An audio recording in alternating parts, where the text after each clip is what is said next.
Hello, ladies and gentlemen. Welcome to another audio commentary done by yours truly, Phrank. This is going to be set 1 in the Pro League of Samsung Khan versus Hwaseung Oz. In this matchup, this is going to be Backho versus Stork. This is going to be an epic PvP on Heartbreak Ridge. On this map, statistically speaking, in Protoss versus Protoss, it's extremely balanced as it is 50%. These two players are very interesting in their history, not necessarily together as we're seeing here on the screen. Stork has 1 victory over Backho, and Backho has 0 victories over Stork, so they are 1-0 in favor of Stork. However, that doesn't necessarily prove much of anything. Backho is coming off of an injury. He's been off of the injury for a while now, but you don't necessarily come back from not playing StarCraft for however long he was out for, roughly a month or so. You don't come back that quickly unless you're Boxer or something like that. 4, 3, 2, 1. That's just for syncing purposes. And Stork on the other side of things, he is not dominating as much as he used to. He's certainly doing extremely well. I can't discredit him for that. However, we have seen a lot of unexpected losses to a lot of low-end players that are kind of up and coming, but not necessarily of the greatest talent. So this is Heartbreak Ridge. This is a 2-player map. We have Stork starting on the left-hand side and Backho starting on the right side in white. Stork is in pink. Now on this map, the ridges in the middle of the map are going to be extremely important. Seeing as how it is such quite a distance to travel, it's going to be a lot of battles in the middle ground, and there are going to be a lot of decisive victories based on the terrain of the map. There are a lot of ridges on this map where you can take high ground, back up, and take another high ground. You can actually do it 3 times, as there are 3 spokes coming out from the middle, going downwards and going upwards.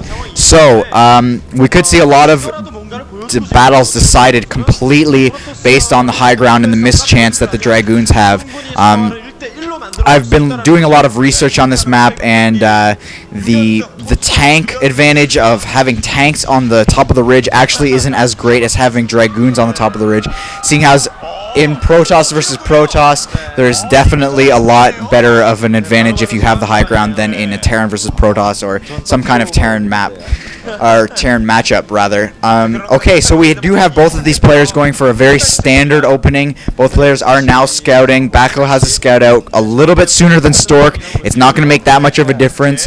In Protoss versus Protoss, you really just need your probe alive at the time that the other player makes his tech choice, and you really want to fight off the opposing probe before you take your tech route. Now, I did not necessarily see if there was much of a deviance there. I don't think there is much of a deviance. Both players are getting down their second pylons. Both players have their gas up. We have yet to see if Backho on the other side of things, no, he definitely has not gone for a second gateway. He's delaying his pylon timing, however, which could mean that he's going for an earlier Zealot. There's an early Zealot for Stork, so I think both players do have a Zealot up. And you can see here Backho is positioning his Zealot in such a position that the Manor Pylon cannot go down. So a Manor Pylon being a pylon where it blocks probes from mining at 1 or 2 mineral patches.